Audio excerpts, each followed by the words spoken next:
Hello and welcome to the next video of CISSP certification training, Domain 1, Security and Risk Management. In this video, we will be talking about two important recovery concepts, and they are business continuity and disaster recovery. Business continuity is about planning, implementing, and practicing prevention and recovery methods to deal with potential threats to the company. The goal is to be able to continue with business operation if a big disruption, incident, or crisis happens. The first step to building a business continuity plan is to identify the scope. We need to think about what applications, systems, or business processes need to be included. The second step is to perform business impact analysis for all of those. To do that, there are three main parameters that need to be identified for any of those services. RTO, or recovery time objective, is the time that is expected for a service to be available again after an outage. RPO, or recovery point objective, is the amount of time that is acceptable for a system to lose data.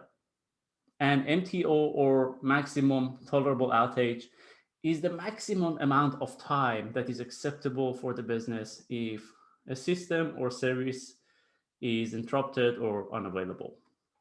RTO, RPO, and MTO are important parameters that are used to identify specific requirements for every system and service. And they are needed to be able to build the business continuity plan.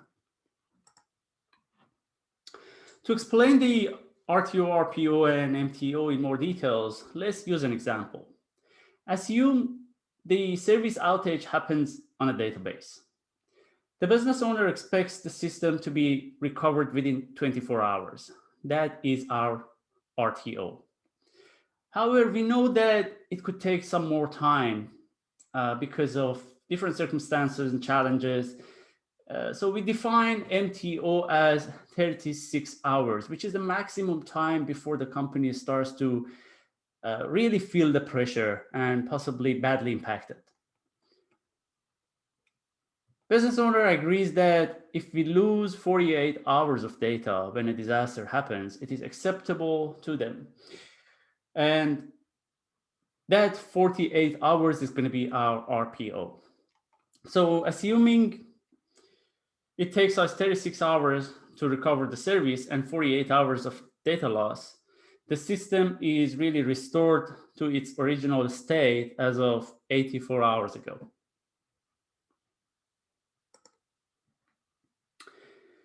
The other important concept to know when it comes to business recovery is the disaster recovery concept. Disaster recovery is part of business continuity and is about being able to recover a site or a service when a disaster happens on the primary site. There are three main types of disaster recovery sites that you need to know for CISSP exam. Cold site, this is really the cheapest model in terms of cost.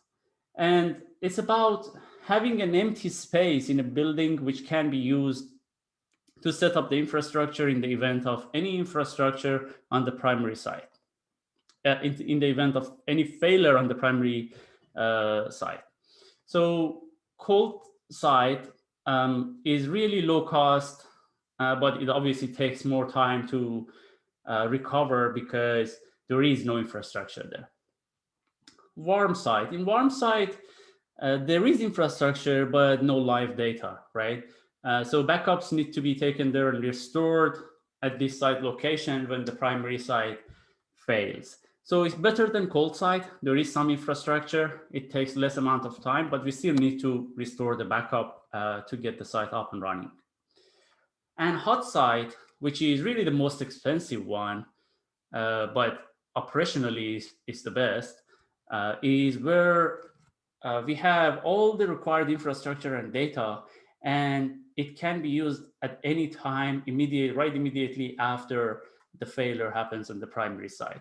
So hot site is obviously most expensive, but the quickest. Cold site is the cheapest, less expensive, and obviously takes more time to recover. And the warm side is something in between, something for you to know.